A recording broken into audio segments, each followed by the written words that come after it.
উত্তাপ ছড়াচ্ছে পাহাড়, খাগড়াছড়ির ও রাঙামাটিতে সহিংসতা ১৪৪ ধারা জারি। কাল পরিদর্শনে যাচ্ছেন স্বরাষ্ট্র ও পার্বত্য উপদেষ্টা। ভোটাধিকার নিশ্চিত না হলে কারো অধিকার সুরক্ষিত নয় বললেন তারেক রহমান। বিপ্লব ব্যর্থ করতেই পাহাড়ে অস্থিরতা, মন্তব্য ফখরুলের। ডক্টর ইউনূসের সঙ্গে দেখা করলেন জুলাই আন্দোলনে আহতদের একাংশ। স্বাভাবিক জীবন ফিরিয়ে দেওয়ার দাবি, উন্নত চিকিৎসার আশ্বাস প্রধান উপদেষ্টার।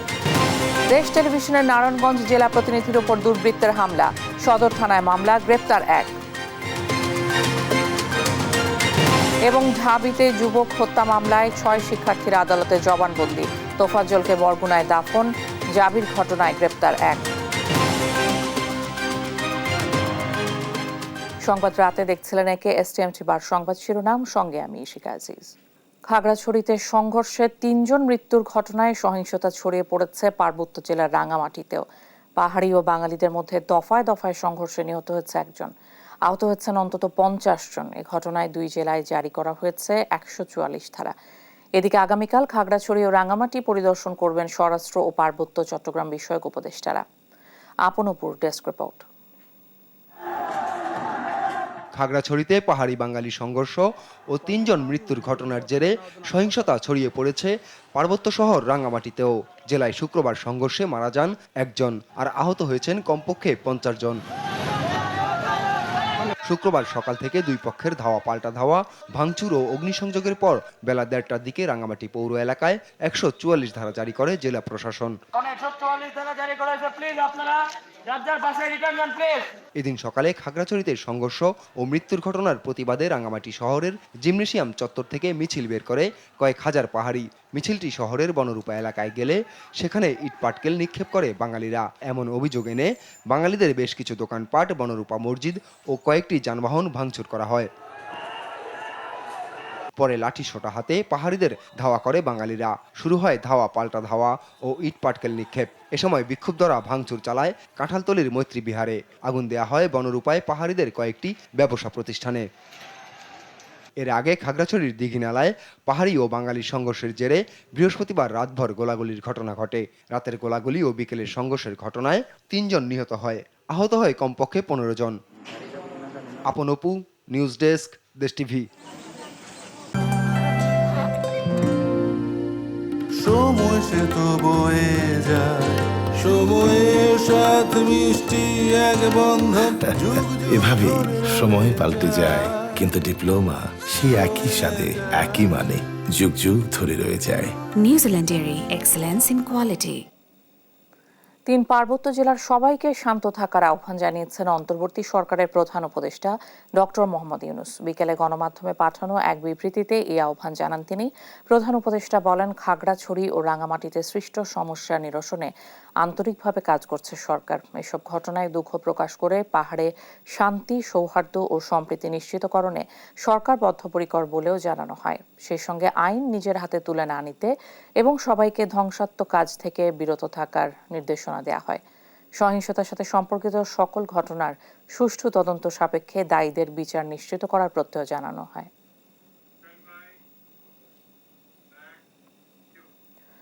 তদন্তের মাধ্যমে রাঙামাটি ও খাগড়াছড়িতে চলমান উত্তেজনা ও সহিংসতায় দোষীদের শনাক্ত করে আইনি ব্যবস্থা নেওয়া হবে বলে জানিয়েছে সেনাবাহিনীর আন্তঃবাহিনী জনসংযোগ পরিদপ্তর আইএসপিআর। গণমাধ্যমে পাঠানো এক বিজ্ঞপ্তিতে ৩ পার্বত্য জেলা নেতৃস্থানীয় ব্যক্তিদের চলমান উত্তেজনা প্রশমনে আইন শৃঙ্খলা রক্ষাকারী বাহিনীকে সহায়তার অনুরোধ জানায় আইএসপিআর। ৩ পার্বত্য জেলায় শান্তি ও সম্প্রীতি বজায় রাখতে সর্বসাধারণকে বিশেষভাবে অনুরোধ জানানো হয়। এর আগে বৃহস্পতিবার খাগড়াছড়িতে পাহাড়ি বাঙালি সংঘর্ষ ও গোলাগুলিতে ৩ জন নিহত হন। এর প্রতিবাদে রাঙামাটিতে বিক্ষোভ করে পাহাড়িরা। এ সময় বাঙালিদের সঙ্গে সংঘর্ষে ১ জনের মৃত্যু হয়, আহত হন অন্তত ৫০ জন। এরপর ২ জেলা শহরে ১৪৪ ধারা জারি করে প্রশাসন।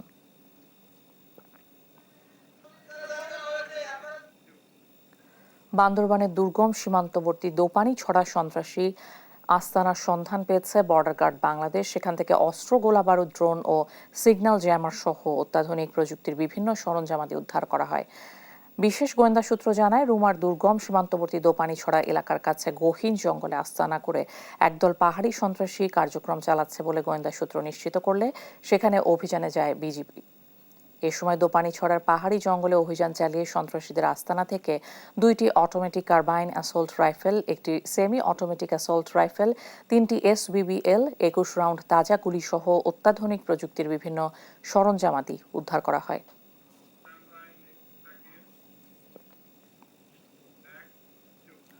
রাষ্ট্র সমাজে নিজ নিজ অধিকার রক্ষায় ভোটাধিকার কার্যকর অস্ত্র বলে মন্তব্য করেছেন বিএনপির ভারপ্রাপ্ত চেয়ারম্যান তারেক রহমান। ভোটাধিকার নিশ্চিত না হওয়া পর্যন্ত কারো অধিকার সুরক্ষিত নয় বলেও দাবি তার। বিপ্লবকে ব্যর্থ করতে সাম্প্রদায়িক হামলা ও পাহাড়ে অস্থিরতার তৈরির মতো পরিকল্পিত চক্রান্ত চলছে বলে অভিযোগ করেন দলটির মহাসচিব মির্জা ফখরুল ইসলাম আলমগীর। সাইফুল রিপনের রিপোর্ট। জন্মাষ্টমী উপলক্ষে শুক্রবার গুলশানে বিএনপি চেয়ারপারসনের রাজনৈতিক কার্যালয়ে ভার্চুয়ালি সংযুক্ত হয়ে হিন্দু সম্প্রদায়ের নেতাদের সাথে শুভেচ্ছা বিনিময় করেন বিএনপির ভারপ্রাপ্ত চেয়ারম্যান তারেক রহমান।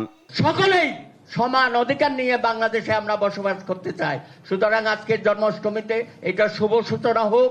এ সময় বিপ্লবকে ব্যর্থ করার চক্রান্ত রুখতে সবাইকে ঐক্যবদ্ধ থাকার আহ্বান জানান বিএনপি মহাসচিব মির্জা ফখরুল ইসলাম আলমগীর। পরিকল্পিতভাবে একটা ষড়যন্ত্র হয়েছে, চক্রান্ত হয়েছে, এটা অস্বীকার করবার কোনো উপায় নেই এবং দুঃখজনকভাবে এটা আপনাদেরকে জড়িত করে করার চেষ্টা করা হয়েছে, যেটা আমরা সবসময় আপত্তি জানিয়েছি।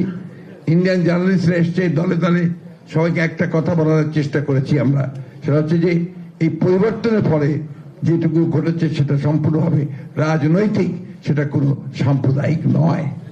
আজকে আবার একই চক্রান্ত শুরু হয়েছে পার্বত্য চট্টগ্রামে। দেখুন, জিনিসগুলোকে বিচ্ছিন্ন করে দেখবেন না।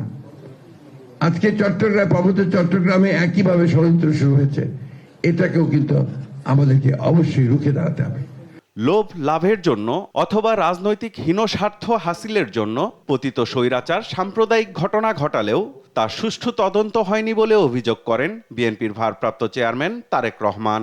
ক্ষমতা লোভীদের কাছে সংখ্যালঘু সংখ্যাগুরু কেউ নিরাপদ নয় বলেও হুঁশিয়ার করেন তিনি। এদের হীন দলীয় বা অসৎ রাজনৈতিক উদ্দেশ্য চরিতার্থ করার জন্যই কিন্তু প্রত্যেকটা হামলার নেপথ্য কারণ। কোথাও কোনো একটা হামলারও কিন্তু বিচার হলো না, কেন তদন্ত হলো না। অধিকাংশ হামলার ঘটনাই অবৈধ লোভ লাভের জন্য, দুর্বলের উপরে সবলের হামলা, কিংবা এর নেপথ্যে রয়েছে অসৎ রাজনৈতিক উদ্দেশ্য চরিতার্থ করা। তারেক রহমান বলেন, ব্যক্তি অধিকার রক্ষায় নিশ্চিত করতে হবে মানুষের ভোটাধিকার। নিজ নিজ অধিকার রক্ষায় প্রত্যেকটি নাগরিকের ভোটের অধিকার একটি কার্যকরী এবং শক্তিশালী অস্ত্র।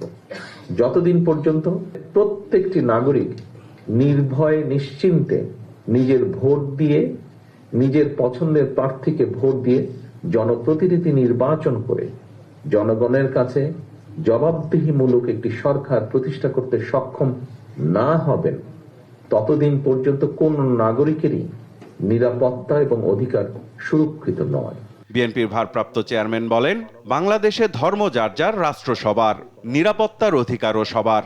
নিরাপত্তা পাবার অধিকার সবার। সাইফুল রিপন, দেশ টিভি, ঢাকা। সুচিকিৎসা ও পুনর্বাসনের দাবিতে প্রধান উপদেষ্টা ডক্টর মোহাম্মদ ইউনূসের সঙ্গে দেখা করেছেন স্বৈরাচার পতন আন্দোলনে আহতদের একাংশ। এর আগে শুক্রবার বিকেলে তারা প্রধান উপদেষ্টার বাসভবনের সামনে অবস্থান নেন। পরে সাক্ষাৎ শেষে বেরিয়ে তারা জানান ডক্টর ইউনূসের তাদের পুনর্বাসন ও উন্নত চিকিৎসার আশ্বাস দিয়েছেন। কায়েস রাহাতের রিপোর্ট। জুলাই আন্দোলনে আহতদের এখনো অনেকে রয়েছেন চিকিৎসাধীন। সহস্রাধিক এই আহতদের জন্য 100 কোটি টাকা অনুদান নিয়ে যাত্রা করেছে জুলাই শহীদ স্মৃতি ফাউন্ডেশন। কিন্তু সুস্থ না হওয়া অনেকেই এখনো সন্তুষ্ট নন তাদের বর্তমান অবস্থা নিয়ে। তারই প্রেক্ষিতে শুক্রবার বিকালে প্রধান উপদেষ্টার বাসভবনের সামনে জমায়েত হন আহতদের একাংশ। তুলে ধরেন তাদের ক্ষোভ। জাতীয় চক্ষু বিজ্ঞান ইনস্টিটিউটে খোঁজ করতে পারেন, প্রায় 700 থেকে 800 আমি জানতে পেরেছি চিকিৎসা নিয়েছিল। বর্তমান চিকিৎসাধীন আছে ভর্তিতে 50 থেকে 60 জন। আপনারা যদি নিজ চোখে দেখতেন তাহলে এবার বুঝতেন ভাই, এই বন্দুকের গুলি মাথায় নিয়ে দৈনিক রাতে যে ঘুমাচ্ছি, এটা একমাত্র উপর আল্লাহ এবং যার হয়েছে সে নিজে বলতে পারে। এ সময় সেখানে উপস্থিত থাকা কেন্দ্রীয় সমন্বয়ক ওয়াহিদুজ্জামান জানান, স্বৈরাচার পতন আন্দোলনে আহতদের পুনর্বাসনের জন্য দিনরাত কাজ করে যাচ্ছেন তারা। ক্লোজ বন্ধুরা আছে, ছোট ভাইরা আছে, এরা কিন্তু সারাটা দিন কাজ করে। সর্বপ্রথম তো আমার দেখতে হবে যে আমি কি পদ্ধতিতে কাজগুলো করব, সেই পদ্ধতি ঠিক করতে 2-1 দিন টাইম লাগে। এরপর ওই পদ্ধতিতে কাজগুলো করা, এরপর ওই জিনিসটা এখন যেটা আছে ভেরিফিকেশন স্টেজ, এই ভেরিফিকেশনটা কমপ্লিট করা। কিন্তু আসলে আমরা তো আর এআই না, আমরা মানুষ। আমাদের কিছুটা সময় দরকার, কিছুটা কাজ দরকার। আজকে যখন আমরা শুনছি যে তারা এখানে আসছেন, আমরা কিন্তু আসছি যে কথাগুলো শুনতে, তারা কিন্তু আমাদেরকে প্রথমে অবগত করেননি, তারা সরাসরি এখানেই এসেছেন। তারা যদি অথবা আমাদেরকে অবগত করতেন তাহলে হয়তোবা তাদের এ পর্যন্ত কষ্ট করে আসা লাগতো না, আমরাই অথবা গিয়ে সরজমিনেও তাদের অবস্থাগুলো শুনতে পারতাম। এ সময় সেখানে থাকা হেলথ টিমের সদস্যরা জানান, আহতদের মধ্যে যাদের চিকিৎসার জন্য দেশের বাইরে পাঠানো প্রয়োজন তাদের বিষয়ে চিকিৎসকের পরামর্শ অনুযায়ী সিদ্ধান্ত নেওয়া হবে। কার পরিবারে কতটুকু টাকা পয়সা দরকার এটা ভেরিফাই করে তার চাহিদা অনুযায়ী আমরা আর্থিক সহযোগিতার বিষয়টা দেখবো। আর অনেকে দেখা যায় যে পরিবারের একমাত্র উপার্জনক্ষম ব্যক্তি, এখন তার শারীরিক অবস্থা অনুযায়ী তার কর্মসংস্থান বিষয়। এখন সিএমএইচকে এখানে হাইয়েস্ট অথরিটি দেওয়া হচ্ছে চিকিৎসার ক্ষেত্রে। যাদের বাইরে পাঠানোর প্রয়োজন তাদের প্রত্যেকে ইন্ডিভিজুয়ালি একটা অবজারভেশনের মধ্যে রেখেই উন্নত চিকিৎসার জন্য বাইরে পাঠানোর ব্যবস্থার বিষয়টা এনশিওর করা হবে। এদিকে প্রধান উপদেষ্টার সাথে সাক্ষাৎ শেষে আহতদের প্রতিনিধি দল জানায়, প্রধান উপদেষ্টা তাদের পুনর্বাসন ও উন্নত চিকিৎসার আশ্বাস দিয়েছেন। আমরা ওনাদেরকে কথাগুলো জানাইছি, ওনারা বলছেন যে ইমিডিয়েটলি করবেন, আর সরাসরি বলছেন যে আমাদেরকে কিছু নাম্বার প্রোভাইড করে দিলেন যে তোমরা এখানে সরাসরি কথা বলবা। হ্যাঁ, আমরা যেগুলোর জন্য আসছিলাম স্যারের সাথে, ডক্টর ইউনুস স্যারের সাথে কথা হলো, আসিফ নজরুল স্যারের সাথেও কথা হলো। ওনারা আমাদের আশ্বস্ত করছে যে হ্যাঁ তোমাদের এগুলো করা হবে। হসপিটালে যে বিভিন্ন সমস্যা ছিল এগুলো তাদের সামনে তুলে ধরা হয়েছে, যে অভিযোগগুলো আমরা দিছি, ওরা দ্রুত পদক্ষেপ নেবে। সঠিক চিকিৎসা ও পুনর্বাসনের মধ্য দিয়ে স্বাভাবিক জীবন ফিরিয়ে দেওয়ার দাবি জুলাই আন্দোলনে আহতদের। কায়েস রাহাত, দেশ টিভি, ঢাকা। দেশ টেলিভিশনের নারায়ণগঞ্জ জেলা প্রতিনিধি বিল্লাল হোসেনের উপর সন্ত্রাসী হামলার ঘটনা ঘটেছে। এই ঘটনায় নিন্দা জানিয়েছে জেলা সাংবাদিক ইউনিয়ন। শুক্রবার বিকেলে জেলার মিশন পাড়ায় তার উপরে হামলার ঘটনা ঘটে। তাকে লাঠি সোঁটা দিয়ে পিটিয়ে 4-5 জন গুরুতর আহত করে। পরে তাকে নারায়ণগঞ্জ 300 শয্যা বিশিষ্ট হাসপাতালে চিকিৎসা দেওয়া হয়। এই ঘটনায় নারায়ণগঞ্জ সদর থানায় মামলা হয়েছে। এরই মধ্যে এক আসামিকে গ্রেপ্তার করেছে পুলিশ। সাংবাদিকদের উপর হামলার ঘটনা শোনার সাথে সাথে আমরা ঘটনাস্থলে হাজির হই এবং তাৎক্ষণিক আমাদের টিম সহ আমরা একজন হামলাকারীকে হাতে নাতে গ্রেপ্তার করি। উক্ত বিষয়ে সাংবাদিক ভাই এজাহার দিলে আমরা এজাহার হিসেবে গ্রহণ করে পরবর্তী প্রয়োজনীয় ব্যবস্থা গ্রহণ করব। ঢাকা বিশ্ববিদ্যালয়ে গণপিটুনিতে যুবক হত্যা মামলার আসামি 6 শিক্ষার্থী 164 ধারায় স্বীকারোক্তিমূলক জবানবন্দি দিয়েছেন। পরে তাদের কারাগারে পাঠান আদালত। আর জাহাঙ্গীরনগর বিশ্ববিদ্যালয়ের সাবেক ছাত্রলীগ নেতা হত্যার ঘটনায় 8 শিক্ষার্থীর নামে মামলা করেছে বিশ্ববিদ্যালয় কর্তৃপক্ষ। এই ঘটনায় গ্রেপ্তার হয়েছে একজন। বিস্তারিত নিয়াজ মোর্শেদের প্রতিবেদনে। শুক্রবার দুপুরের দিকেই পুলিশের নিরাপত্তায় আদালতে হাজির করা হয় ঢাকা বিশ্ববিদ্যালয়ের গণপিটুনিতে তোফাজ্জেল নামে এক যুবকের মৃত্যুর ঘটনায় গ্রেপ্তার 6 শিক্ষার্থীকে। আসামিরা 164 ধারায় স্বীকারোক্তিমূলক জবানবন্দি দেন। পরে তাদের কারাগারে পাঠানোর নির্দেশ দেন আদালত। তবে এই ন্যাক্কারজনক ঘটনার কারণেই কোনো উকিল বিবাদী পক্ষ নেয়নি। এরা 160 করবেন, এই জন্য তাদের রিমান্ডে কোনো প্রয়োজনীয়তা নাই। আমরা সেক্ষেত্রে বলেছি আমরা নিঃস্বার্থে মানবিক কারণে মানবতার সেবার জন্য এবং দেশের এই আইন শৃঙ্খলা যাতে বিঘ্ন না ঘটে সেই জন্য আমরা আইনজীবীরা একত্রতা ঘোষণা করছি। যেইখানেই এইরকম হত্যা সংঘটিত হইবে অন্যায়ভাবে আমরা তাদের প্রতিবাদ করব। এদিকে জাহাঙ্গীরনগর বিশ্ববিদ্যালয়ের সাবেক ছাত্রলীগ নেতা শামীম মোল্লাকে পিটিয়ে হত্যার ঘটনায় 8 শিক্ষার্থীর নামে মামলা করেছে বিশ্ববিদ্যালয় কর্তৃপক্ষ। বৃহস্পতিবার মধ্যরাতে বিশ্ববিদ্যালয়ের নিরাপত্তা শাখার ডেপুটি রেজিস্ট্রার সুদীপ্ত শাহীন বাদী হয়ে আশুলিয়া থানায় মামলাটি করেন। এর আগে বুধবার ঢাকা বিশ্ববিদ্যালয়ে চোর সন্দেহে পিটিয়ে হত্যা করা হয় মানসিক ভারসাম্যহীন তোফাজ্জেলকে। একই দিন জাহাঙ্গীরনগর বিশ্ববিদ্যালয়ের সাবেক ছাত্রলীগ নেতাকেও পিটিয়ে হত্যা করা হয়। নিয়াজ মোর্শেদ, দেশ টিভি, ঢাকা।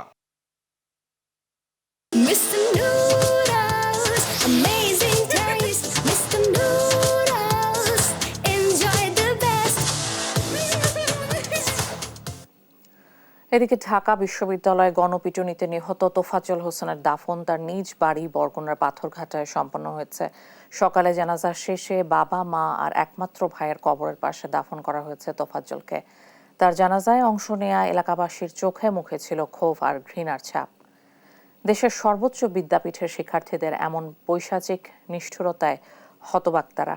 নির্মমে হত্যাকাণ্ডের দৃষ্টান্তমূলক শাস্তির দাবি জানান আত্মীয় সহ এলাকাবাসী। কত নিরীহ তোফাজ্জল মারা যাবে, হয়তোবা যাচ্ছে, আমরা না জানি না, কিন্তু এর আসলে কি বিচার পাবো আমরা? এদের যে বিচার কি হওয়া উচিত, কিন্তু আল্লাহ তো বিচার করবি, আর এদেশের মানুষেরাও যেন এটার বিচারটা ঠিক মতন সুষ্ঠুভাবে আদায় করে। তার ভিতরে কোনো কোনো কোনো আচরণ ছিল না, খারাপ কোনো আচরণ ছিল না, কোনোদিন মদ খায় না, কোনোদিন গাঁজা খায় না, কোনোদিন একবার জুয়া খেলে না।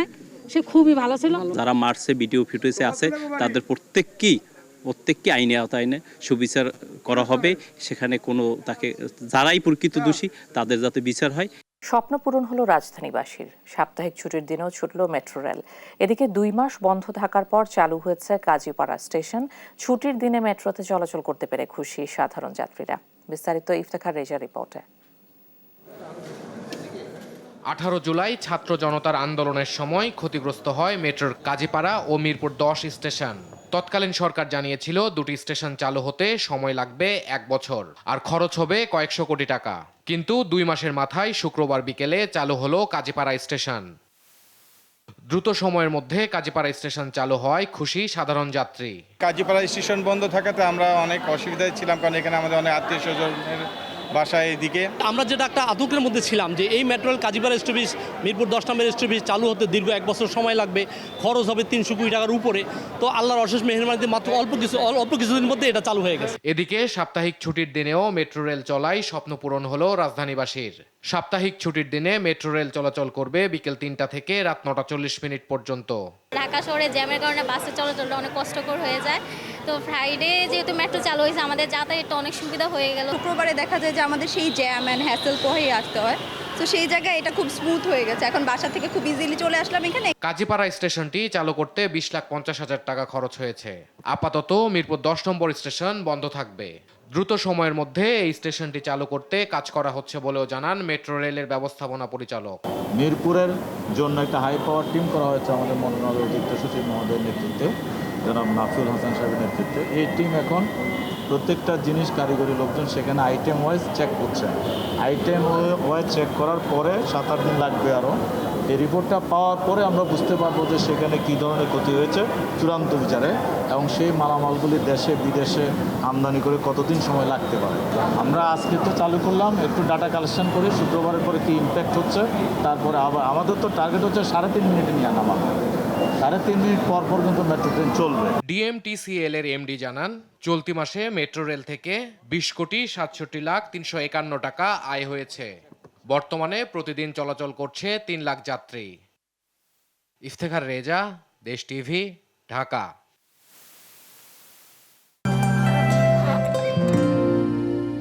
সময় সে তো বয়ে যায়, সময়ের সাথে মিষ্টি এক বন্ধন।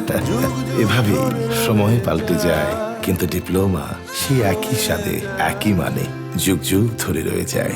New Dairy, excellence in quality. সম্প্রতি ঘটে যাওয়া বিচার বহির্ভূত হত্যাকাণ্ডের তীব্র নিন্দা জানিয়েছে বাংলাদেশ জামায়াতে ইসলামী। আওয়ামী লীগের মতো আর কোনো স্বৈরাচার যেন এদেশে আসতে না পারে সে বিষয়েও জনগণকে সচেতন থাকার আহ্বান জানিয়েছেন দলটির নেতারা। শুক্রবার রাজধানীর ধানমন্ডিতে কর্মী সমাবেশে অংশ নিয়ে জামায়াতের সহকারী সেক্রেটারি হামিদুর রহমান আজাদ বলেন, ইসলাম বিরোধী অবস্থানের কারণে অতীতে বারবার আওয়ামী লীগকে প্রত্যাখ্যান করেছে জনগণ। এদিকে আওয়ামী শাসনামলে জামায়াত শিবিরের গুম হওয়া নেতাকর্মীদের সন্ধান দাবি করেছেন জামায়াত নেতা ডক্টর শফিকুল ইসলাম মাসুদ। আওয়ামী লীগ বাংলাদেশকে ভারতের অঙ্গরাজ্য বানানোর জন্য বারবার চেষ্টা করেছে বলে অভিযোগ করেন জামায়াত নেতারা।